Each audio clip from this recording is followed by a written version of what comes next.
नमस्ते मंडळी, कशा आहात सर्वजण? मजेत ना? तर आज आपण बनवणार आहोत खमंग, खुसखुशीत आणि अतिशय टेस्टी अशा कडाकण्या.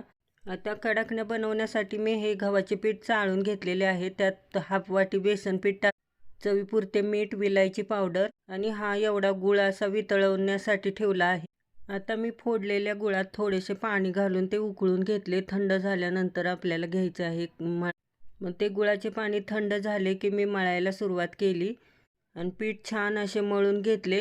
अगदी घट्टसरच मळून घ्यायचे, पातळ मळायचे नाही, म्हणजे पातळ अशा कडाकण्या आपल्याला लाटता येतात. पाहू शकता मी कसे मळलेले आहे पीठ. आणि ह्याच्यात मी रवा वगैरे काही टाकलेलं नाही, फक्त गव्हाचं पीठ आणि थोडंसं बेसन पीठ टाकलेलं आहे. अशा कडाकण्या चवीला अगदी एक नंबर लागतात. चला तर मग आता बनवण्यासाठी सुरुवात करूया आपण. आता मी या पिठाचे छोटे छोटे गोळे करून घेतले. एवढ्या साईजचे मी गोळे केले. आता ते एकदम पातळ अगदी लाटून घ्यायचे आणि डब्याच्या वरच्या टोपणाने मी आकार दिलेला आहे गोल असा, म्हणजे कडाकणी आपली गोल अशी दिसते. आणि ती फुगू नये म्हणून काटा चमच्याने त्याला टोचा मारायच्या, म्हणजे कडाकणी आपली फुगत नाही व मऊ पडत नाही.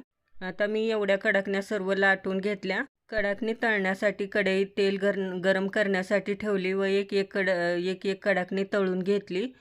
पाहू शकता अशा प्रकारे तळून घ्यायचे आहे. त्यातले तेल चांगले नितळून द्यायचे आणि सर्व कडाकण्या अशा प्रकारे तळून घेतले. पाहू शकता अशा लालसर कलरवर तळायच्या, म्हणजे कडाकणी अगदी कडक राहते, कडक आणि खुसखुशीत राहते शेवटपर्यंत. नंतर लगेच थोड्या वेळाने डब्यात भरून ठेवायची. आता आज 8वी माळ आहे आणि त्याच्यासाठी मी ही कडाकण्यांची माळ केलेली आहे. माळेसाठी मी थोड्याशा जाडसर आणि छोट्या छोट्या कडाकण्या बनवल्या होत्या, म्हणजे माळ आपल्याला छान अशी ओवता येते. तर आज अष्टमी आहे आणि आजचा कलर आहे मोरपंखी.